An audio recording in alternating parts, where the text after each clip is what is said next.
Hello and welcome to Motors for the Masses, and today we have a prototype sports bike.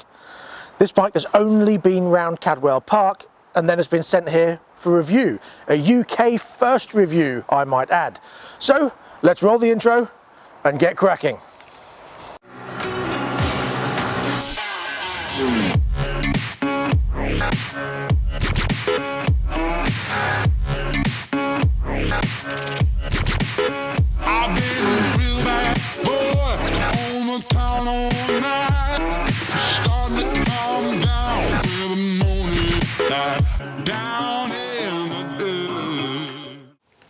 With a UK release date planned for April 2021, what bike are we talking about?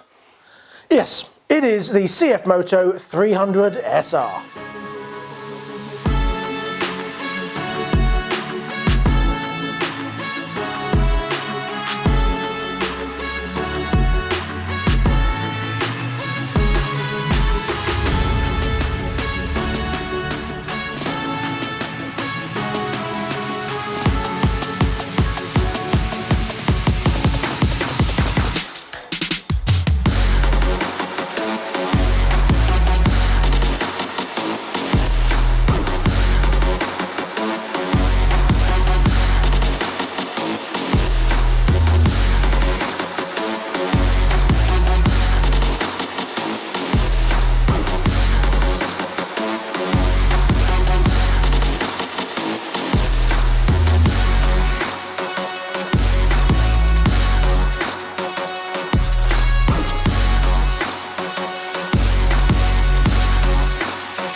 Underneath, the bike uses the same engine as the NK300, being a 292cc liquid-cooled, single-cylinder, 4-valve, double overhead cam engine, but tweaked slightly to develop 29 brake horsepower and 18.5 pounds-foot of torque. Using a Bosch ECU and fuel injection and a 6-speed gearbox, therefore top speed is around 101 miles an hour. With a 12-litre fuel tank and a weight of 165 kilos, MPG is around 105, depending of course on conditions and rider weight. Upside down forks on the front, and adjustable monoshock on the rear.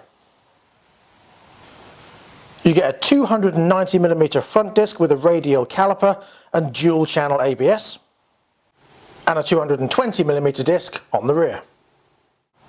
So for those of you that are unaware what dual channel ABS is over single channel ABS, it basically means you get ABS on the front and rear wheel separately, whereas with single channel ABS it's just on the front. Dimensions are all pretty normal at just over 2 meters long, 750mm wide and 1.1 meters tall, with a seat height of 780mm. Now I am 5'10.5" with a 31-inch inside leg, and this is what I look like on it. As you can see, I'm seated comfortably, my legs are slightly bent, feet flat on the floor, and my arms are comfortable. Now, I'm not really into the sport bike feel with the hands down here and leaning right over myself. So the height of the bars for me are perfect. It actually feels very comfortable at this moment. Obviously, riding it will tell otherwise or confirm the same. If I was to stand up, you can see I've got plenty of room there. Seat's very comfortable. It's almost gel-like. Very nice. Very comfortable, especially for a sports bike, because let's be honest, a lot of them are like sitting on a fence post. Wheels are alloy and 17-inch with a 140 CST tyre on the back and a 110 tyre on the front. Now, of course, these tyres are ones that have been around the track.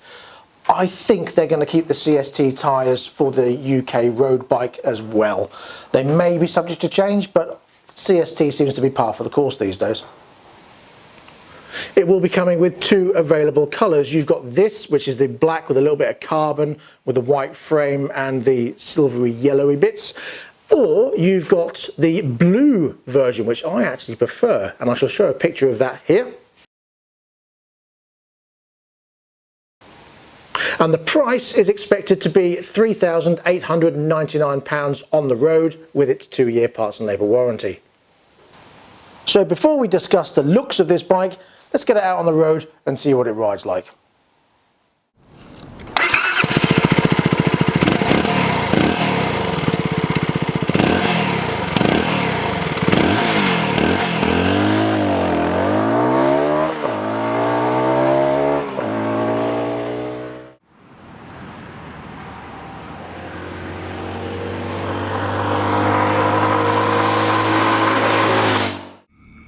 We are out on the road.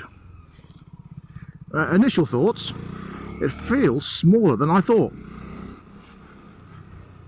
Now don't forget I'm 5'10" and a half with a 31-inch inside leg. The handlebars are lower than I'm used to. Now that's not a bad thing, it's just that I'm not used to sports bikes. It's not bad though. Feels very smooth. Feels quite nippy. The clock is very easy to see. I'm at a 40-mile-an-hour limit and I'm doing 40 miles an hour. It's pretty obvious.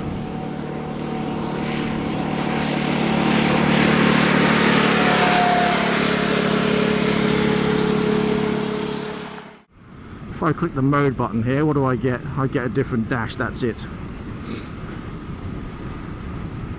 Comfortable. Seat's very nice, bearing in mind that I'm on a sports bike and usually the seats are very uncomfortable, but it's not. The handlebar width is nice, feels okay, you know, it's not too far apart, it's not too narrow, it feels just right, so it's pretty comfortable. Gear change is very good, nice and smooth, very positive. It goes in and that's it. There's no worries about missing gears. Acceleration, let's see what we're like here. Oh yeah, pretty nippy. Pulls well enough. Okay, I have got a vibration from the screen at the front here. However, when I put my hand on it, it stops, so I think it's just a couple of screws that need tightening up. So no big drama there. As soon as I put my finger on it, it stops, so we're alright. Yes, so we've got 292 cc's. As I say, it feels very smooth and planted on the road. The tyres feel quite nice. There's no feedback through these handlebars, so I think these grips are quite soft. They do absorb any feedback, but it doesn't seem that there is any, to be honest. It's pretty nice. Gear change is smooth. When the revs are up a little bit, the mirrors are a little bit flickery. They are on these long stalks, and I don't think, to be honest, that helps. I think the long stalks is a mistake. I would say that's the only thing I'm not too happy about with the mirrors. Other than that, I can see really well out of them. I can see a tiny bit of arm, but I can also see road, so that's okay. It encourages you to lean. Oh yeah, you lean over quite well on this. It feels light in the corners, it feels light when you turn, and it feels easy to put back up in a straight line. Here we go. Pick up some rise. Into 5th and I'm doing 70. And then into 6th, no problem.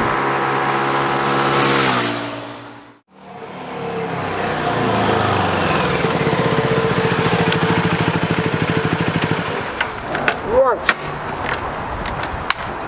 Quick summary. Basically, oh hello, that's better. The bike rides brilliantly. The handling is fantastic. The pickup is brilliant. It gets 70, no issues whatsoever. After 70, it's a slow bimble, apparently, if you use it on a track. Other than that, it handles superbly. It feels very comfortable. I will say, a couple of days ago, that seat got wet. Now, part to do with the seat, part to do with my trousers.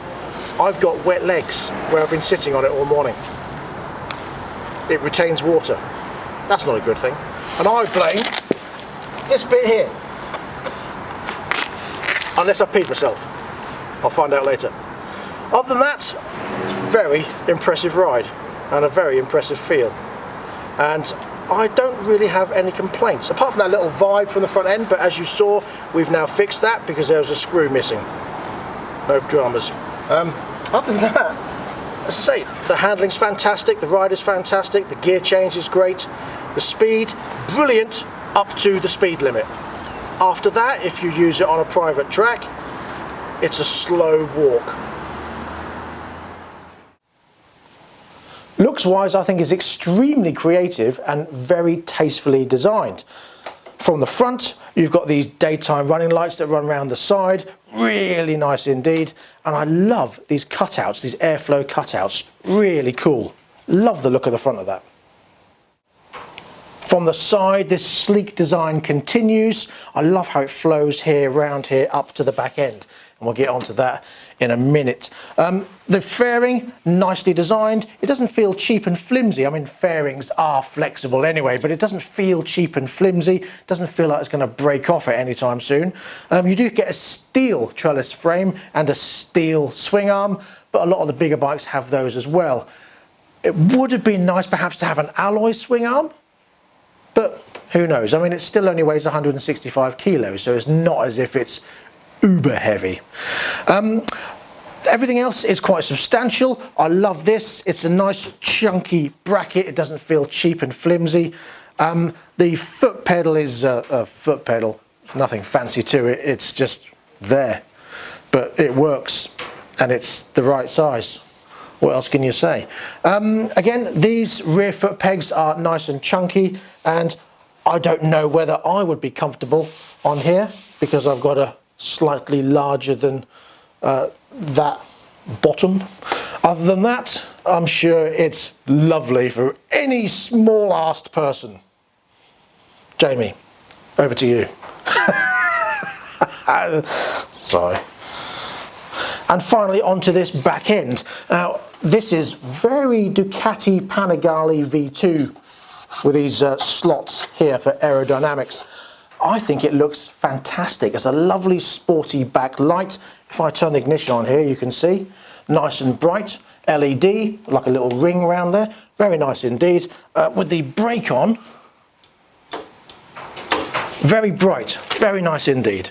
Indicators, quite bright as well. Also LED, but mostly I love this design. I think it looks fantastic. Really do like that.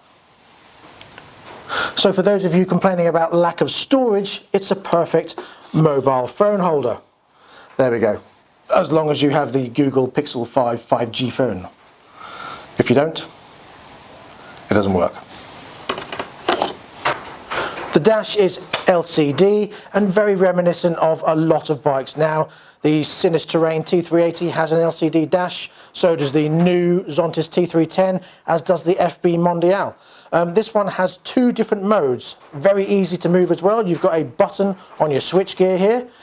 Push it, you've either got that or that. Again, very simple. It's got Bluetooth compatibility. Obviously the ABS light goes off when you're riding.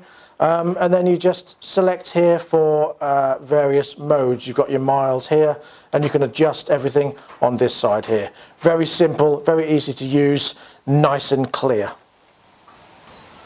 Switch gears are quite simple, but they're nicely designed and very simple to use. You've got your horn here, lights on this side, flash and indicators with that mode button there. And on this side is your start button. Now it's not a traditional push button at the bottom. It's the pull forward and then push to start. A lot of CF motos have that, and then you've got your hazard flashes. Again, very simple, but they're nice and solid. They're nice switch gears. They don't twiddle around or feel flimsy or feel like they're going to snap off at any point. I do, however, have one criticism. Now, on this bike, you've got mirrors on the front here, so why have they got open mirror bosses on here? Now, I get that these are used generically on a lot of bikes, but all they needed to do was put in a piece of rubber screw that in there and blank it off, like they have on the Zontis bikes, is what they've done on those. If they're not being used, blank them off. Other than that, the levers are very nice, very long levers, very easy to use. And the grips, as we said when we're out on the road, very nice, very soft, very feedback absorbing, shall we say. Other than that, I've got no criticism. It's just this, attention to detail. Sort it out for when the bike comes available on the UK, because otherwise you're going to get some weird, crusty alloy corrosion around there. Nobody wants that. Overall, I am very impressed, especially as an A2 entrance bike for a 125 rider coming up into the slightly bigger bike world, or for someone who just wants a light, nippy, sporty corner slinger. Something for the weekend, sir. Or madam, of course. Yeah, I don't have any criticisms at all. If I did have one criticism, and actually I do, so I'll backtrack on that, it's the exhaust. Now, the exhaust is not stainless steel, it's mild steel, and I would have thought it would have had a stainless steel exhaust. One, because obviously then it doesn't rust, and two, then it sounds better, because at the moment, that's my main criticism, it sounds like a 125 and not a 300 sports bike. Now, I get that a lot of modern bikes, because of all the EU regulations, have rubbish sounding exhaust, so an aftermarket exhaust would certainly sort that out, and I would hope CF Moto would oblige in that front, on that front, in that arena. Waffling again. And that brings us to the end of this episode of Motors for the Masses. Thank you very much for joining me. I'll be back next time with something else. Don't know what? We'll find out next week. Unfortunately, COVID is causing some issues with the ability to do some videos. But hey ho, what can we do? Stay safe, that's all we can do. So until next time, please ride and drive carefully. Don't forget to click the bell, like, subscribe and all that gubbins. Check out all our other videos if you haven't already. Log on to Stormy22 Productions, the link is in the description below, which is my production company for Motors for the Masses. Just want to get that in there. If you want to support us, please do so through Patreon or through our Facebook shop. Again, links in the description below. And that's all I have time for. So until next time, please ride and drive carefully, but have fun. Bye-bye.